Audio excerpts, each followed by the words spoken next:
Hello students, আমি তোমাদের দাদা, তোমাদের সাথ, তোমাদের mentor Pappu Sarkar. Welcome to your channel ফিজিজি ইটস ইউর ফ্যামিলি।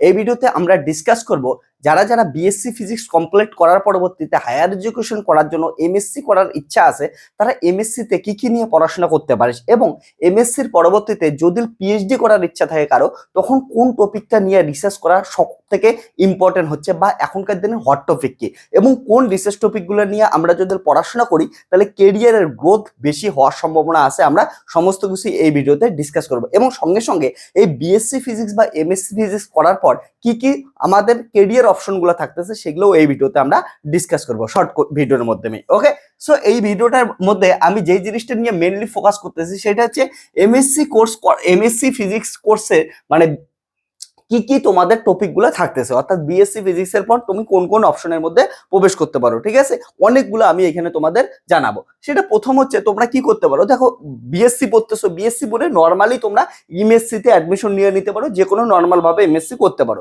এবার এমএসসি করার সময় এই যে নর্মাল ভাবে এমএসসি তে অ্যাডমিশন নিতে পারো, তাছাড়াও কিন্তু এমএসসি তে অ্যাডমিশন ছাড়াও অনেকগুলো আমাদের কিছু অপশন থাকতেছে এমএসসি তে পার্টিকুলার কোনো একটা টপিক নিয়ে পড়াশোনা করাও, যেটা শুধুমাত্র ওই যদি পার্টিকুলার টপিকটা নিয়ে তোমরা পড়াশোনা করো তাহলে কিন্তু তোমাদের মনে রাখবে যে কেরিয়ার গড়ে তুলতে অনেক অনেক ইজি হয়ে যায়। সো পার্টিকুলার টপিকগুলো নিয়ে আলোচনা করি, যেমন এমএসসি ইন অ্যাপ্লাইড ইলেকট্রনিক্স, খুবই ইম্পর্টেন্ট একটা। MSc in astro atmospheric science, atmospheric বিভিন্ন এনআইটি তে আছে, বিভিন্ন রিসার্চ ইনস্টিটিউট আইআইটি তেও এই সায়েন্সটা আছে, অ্যাটমসফেরিক সায়েন্স। এটা নিয়ে পড়াশোনা করলে পরবর্তীতে কিন্তু অ্যাটমসফেরিক সায়েন্সের উপর রিসার্চ করা যায়, এবং এটা নিয়ে বিভিন্ন কোম্পানি আছে, সেই কোম্পানি কিন্তু জব করা যায়, খুবই সুন্দর। ওকে, সো এটাই তোমরা জয়েন করতে পারো। MSc in nano technology, MSc in material science and engineering, এটা সব থেকে ইম্পর্টেন্ট এখনকার দিনে হট টপিক। সঙ্গে সঙ্গে এমএসসি ইন ভ্যাকুয়াম সায়েন্স, অনেক অনেক কোম্পানিতে তোমাদের এখান থেকে পড়াশোনা করার পরবর্তীতে কিন্তু তোমরা যদি ভালো করে পড়াশোনা করো, এটার কিন্তু পরবর্তীতে জবের অপরচুনিটি থাকে। MSc in acoustics, MSc in applied physics, MSc physics যেটা আমি প্রথমেই বললাম নর্মাল ভাবে, এমএসসি ইন অ্যাস্ট্রোনমি বা প্ল্যানেটারি সায়েন্স বা অ্যাস্ট্রোফিজিক্স, যেটার মধ্যে জয়েন করতে পারো। Masters in atomic and molecular physics, MSc in particle and nuclear physics, MSc in aeronautics, MSc in geophysics, MSc in molecular physics, MSc in optical physics, MSc in medical physics. Medical ফিজিক্সে তোমরা MSc করতে পারো, বা পরবর্তীতে MSc normal MSc in physics করতে পারো, বা যে কোনো টপিকে তোমরা ফিজিক্সে এমএসসি করতে পারো। ফিজিক্স নিয়ে এমএসসিটা কমপ্লিট করার পর তোমরা হচ্ছে পিজি ডিপ্লোমা কোর্সও করতে পারো মেডিকেল ফিজিক্সের, যেমন রেডিওলজিক্যাল ফিজিক্সে করতে পারো। তারপরে হচ্ছে এমএসসি ইন বায়োফিজিক্স। ওকে, এই যে তোমাদের আমি স্পেশাল স্পেশাল কিছু আমি ব্রাঞ্চ বললাম, যেগুলোর মধ্যে তোমরা কিন্তু বিএসসির পর এমএসসি তে জয়েন করতে পারো। এর মধ্যে থেকে তোমরা যদি এখন বিএসসির পর এমএসসি তে জয়েন করার সময় সাপোজ এমএসসি ইন মেডিকেল ফিজিক্সে অ্যাডমিশন নিয়ে নিলা, ঠিক আছে, যেমন বিভিন্ন আইআইটি তে আছে। তাছাড়াও যেমন এমএসসি ইন মেডিকেল ফিজিক্সের মধ্যে একটা পার্ট বলি আমি, রেডিওলজিক্যাল ফিজিক্স। তোমরা যেমন কি করতে পারো, গৌহাটি ইউনিভার্সিটি থেকে পড়াশোনা করতে পারো। গৌহাটি ইউনিভার্সিটিতে বিএসসি কমপ্লিট করার পর এমএসসি পড়াশোনা করতে পারো তোমরা হচ্ছে রেডিওলজিক্যাল ফিজিক্স, যেটা মেডিকেল ফিজিক্সের একটা পার্ট। সো রেডিওলজিক্যাল ফিজিক্সে তোমরা যদি জয়েন করো সেখানে 3 বছর লাগবে, 2 বছরে এমএসসি কোর্স কমপ্লিট করাবে, এবং থার্ড ইয়ারে তোমাদের কি হবে, ইন্টার্নশিপ হবে, এবং তোমাদের পিজি ডিপ্লোমা সার্টিফিকেট দিয়ে দেবে।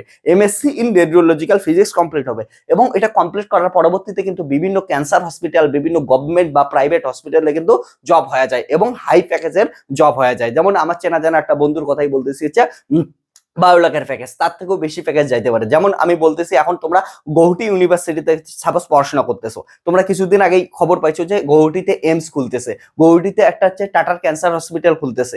সো এই যে ক্যান্সার হসপিটালগুলো, এইমস এর কিন্তু প্রচুর কিন্তু রেডিওলজিক্যাল অফিসার দরকার পড়ে, মেডিকেল অফিসার দরকার পড়ে। সেই মেডিকেল অফিসার বা রেডিওলজিক্যাল অফিসার গুলো কিন্তু ওইখান থেকে জয়েন করাবে। সো যেমন এই যে কোর্সটা, মেডিকেল ফিজিক্সের কোর্সটা, এটা কিন্তু সবসময় মনে রাখবা কোনো একটা মানে হসপিটাল বা নার্সিং হোম এটার সঙ্গে কিন্তু কোলাবোরেশন করে করানো হয়। যেমন হচ্ছে রেডিওলজিক্যাল ফিজিক্স, আমি যেটা গৌহাটি ইউনিভার্সিটির কথা বলতেছিলাম, বি বরা নার্সিং হোমের সঙ্গে কোলাবরেট করে পড়ানো হয়। তো তোমরা ওইখানে যদি পড়াশোনা করো, ইন্টার্নশিপ পরবর্তীতে 2 বছর মাস্টার্স করলা, তার পরবর্তীতে ইন্টার্নশিপ 3 নাম্বার বছরে বি বরা মেডিকেল কলেজের সঙ্গে করবা, এবং পরবর্তীতে কিন্তু ওইখান থেকেই তোমাদের ক্যাম্পাসিং হয়ে যায়, বা অন্য কোথাও তোমরা ক্যাম্পাসিং এ জয়েন করতে পারো। ঠিক আছে, তো খুবই একটা ইম্পর্টেন্ট একটা জিনিস আছে, এটার মধ্যে তোমরা কোর্স আছে, সেটাই তোমরা পড়াশোনা করতে পারো। বা তোমরা কি করতে পারো, যে ইন জেনারেল যে কোনো টপিক নিয়ে তোমরা হচ্ছে মাস্টার্স করলা ফিজিক্সে, 60% মাস্টার্সে রাখতে লাগবে। 60% যদি রাখতে পারো, তার পরবর্তীতে কিন্তু তোমরা রেডিওলজিক্যাল ফিজিক্সে পিজি ডিপ্লোমা কোর্স করতে পারো। অর্থাৎ মাস্টার্স তো তোমাদের কমপ্লিট হয়েছে, তারপরে 2 বছরে পিজি ডিপ্লোমা করতে পারো। 1 বছর তোমাদের ক্লাস হবে, 1 বছর ইন্টার্নশিপ হবে। 2 বছরের পিজি ডিপ্লোমা করতে পারো, সেটা তোমরা বার্কে থেকে করতে পারো বা হচ্ছে পুনে থেকে করতে পারো, অমৃতা ইউনিভার্সিটি থেকে, রিজনাল ইউনিভার্সিটি, এমন প্রচুর ইউনিভার্সিটি, যাদবপুর ইউনিভার্সিটি, এমন প্রচুর ইউনিভার্সিটি আছে।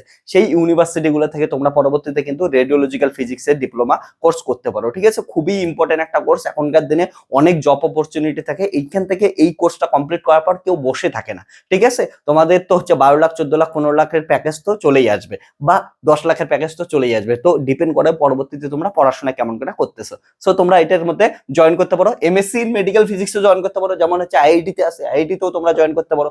যেমন হচ্ছে এইটার ক্ষেত্রে বলতেছিলাম এমএসসি ইন অ্যাটমসফেরিক সায়েন্স, তোমরা জানো বোম্বে আইআইটি তে আছে, তোমরা বোম্বে আইআইটি তে এটা নিয়ে পড়াশোনা করতে পারো, বা অন্য অন্য জায়গায় আছে, অন্য অন্য রিসার্চ ইনস্টিটিউটে আছে, সেগুলাই তোমরা কিন্তু পরবর্তীতে পড়াশোনা করতে পারো। ঠিক আছে, সো আমি বলতেছি তোমরা এগুলো একবার দেখে নাও। তোমরা এইটার সম্বন্ধে গুগলের ডিটেলসে সার্চ করো, ওইটা কোর্স সম্বন্ধে পড়ো। আর তোমাদের যদি কোনো একটা কোর্স সম্বন্ধে ডিটেল জানতে ইচ্ছা করে, সেটাও তোমরা কমেন্ট সেকশনে জানাইতে পারো, আমি ওই কোর্সটা সম্বন্ধে ডিটেলসে জানাবো। ঠিক আছে, এইখানে আমি তোমাদের এই ভিডিওতে শুধু এইটুকুই বোঝার চেষ্টা করলাম যে তোমাদের হাতে অপশন গুলা কি কি আছে।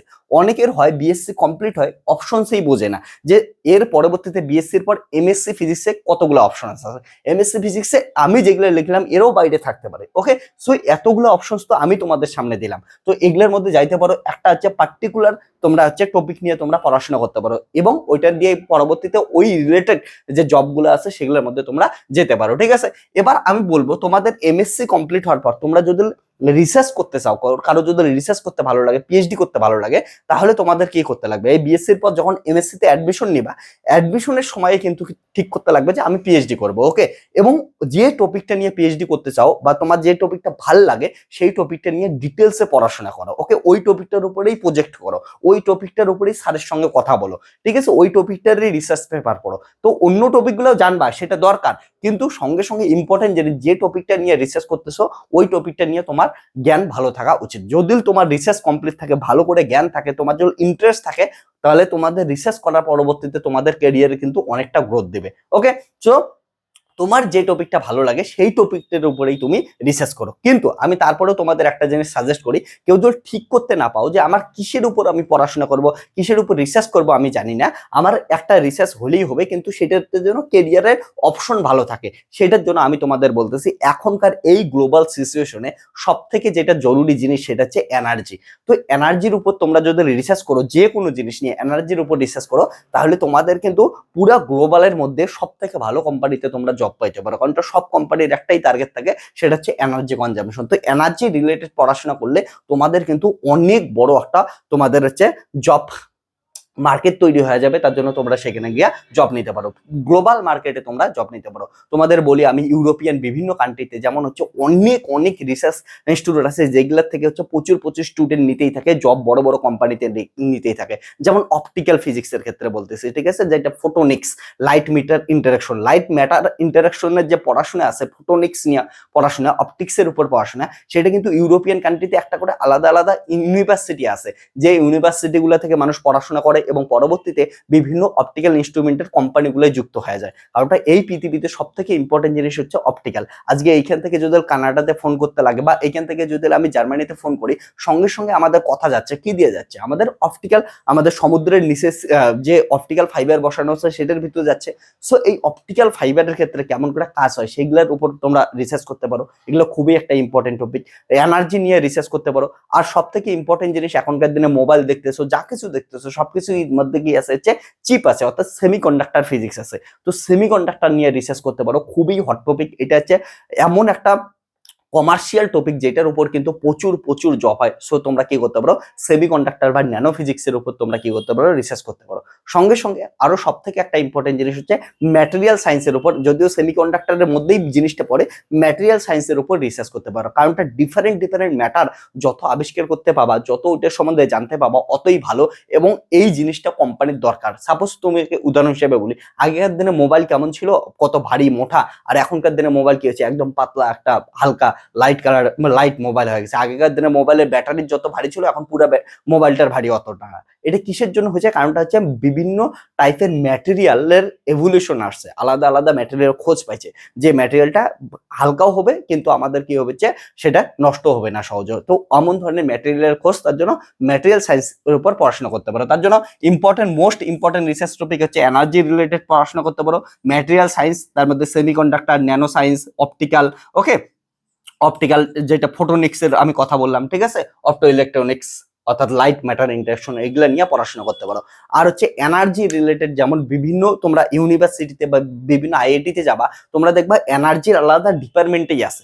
তোমাদের এখানে আমি জানাইলাম না জিনিসটা, কিন্তু তোমরা কিন্তু এনার্জি নিয়ে তোমরা এক্সট্রা ভাবে তোমরা পড়াশোনা করতে পারো, যে বা পিএইচডি জয়েন করতে পারো শুধুমাত্র এনার্জি ডিপার্টমেন্টে। ওখানে এনার্জি নিয়েই পড়ানো হয়, যেমন হচ্ছে ওইখানে হচ্ছে তোমাদের সোলার এনার্জি, ওয়াটার এনার্জি, বিভিন্ন ধরনের এনার্জি নিয়ে ওখানে পড়াশোনা করানো হয়, বিভিন্ন ধরনের রিসার্চ করা হয়। তো এনার্জির কিন্তু এনার্জি রিসার্চ স্টুডেন্টের কিন্তু অনেক ডিমান্ড। তার জন্য ভালো করে রিসার্চ পেপার পাবলিশ করতে পারলে পরবর্তীতে কেরিয়ারে কিন্তু অনেক গ্রোথ আসবে। তার জন্য এনার্জি নিয়ে রিসার্চ করতে পারো। সো এগুলো জিনিস খেয়াল রাখবা, যারা যারা বিএসসি তে এখন পড়াশোনা করতেছো বা বিএসসি কমপ্লিট করে এখন এমএসসি তে অ্যাডমিশন নিবা, তোমরা একবার চারটা দেখে নাও যে কি নিয়ে তোমরা পড়াশোনা করতে পারো। ওকে, তাছাড়াও বলবো যারা যারা এখন তোমাদের হচ্ছে বিএসসি কমপ্লিট হচ্ছে বা এমএসসি তে পড়াশোনা করতেছো, তোমাদের সবাইকে একটা জিনিস বলবো, সেটা হচ্ছে তোমরা খেয়াল রাখো বিভিন্ন সাইন্টিফিক অফিসার গুলো হওয়ার চেষ্টা করো।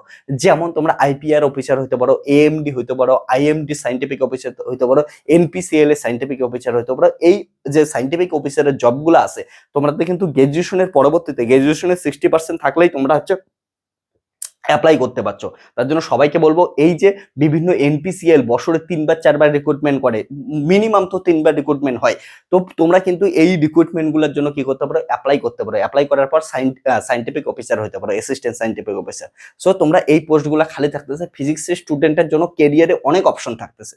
তোমাদের আমি বলবো সেগুলা, তোমরা তো হোয়াটসঅ্যাপে স্ট্যাটাস দেখতেছো, ইনস্টাগ্রামে রিলস দেখতেছো, কিন্তু এগুলো জিনিস একটু রিসার্চ করো, কারণটা এগুলাই কম্পিটিশন খুবই কম। যেমন এনপিসিএল এর সাইন্টিফিক অফিসার কম্পিটিশন খুবই কম, কারণটা বেশি লোক জানেই না। তো তোমরা কি করতে পারো, ওই টপিকগুলো নিয়ে রিসার্চ করতে পারো, সেগুলো গিয়ে তারপরে রিসার্চ বলতে ইন দ্য সেন্স ওই টপিকটা সম্বন্ধে জানো, ওই কোর্সটা সম্বন্ধে জানো, এবং ওইটার হচ্ছে পরীক্ষা দাও, ওইটার একটু প্রিপারেশন নাও, পরীক্ষা দাও, তারপরে তোমাদের থিওরি ক্লিয়ার করো, ইন্টারভিউ ক্লিয়ার করো, তোমাদের একদম পার্মানেন্ট সেন্ট্রাল গভর্নমেন্টের জব হয়ে যাবে। সো সেগুলোর দিকে অনেকে ফোকাস করে না বা অনেকে জানে না, সেই জিনিসগুলো তোমরা একটু করে গুগলে সার্চ করো, জানো।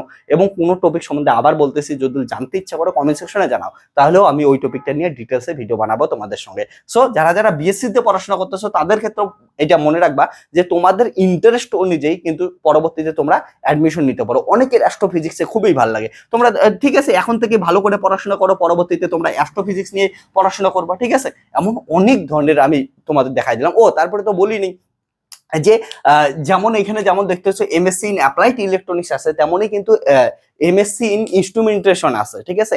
যেমন আমাদের ল্যাবে যখন তোমরা আইআইটি তে যাবা বা বড় সেন্ট্রাল ইউনিভার্সিটিতে যাবা বা এই জায়গাগুলো গিয়ে দেখবা, তোমাদের যে ল্যাব অ্যাসিস্ট্যান্ট আছে, ল্যাব অ্যাসিস্ট্যান্টও কিন্তু পিএইচডি করা।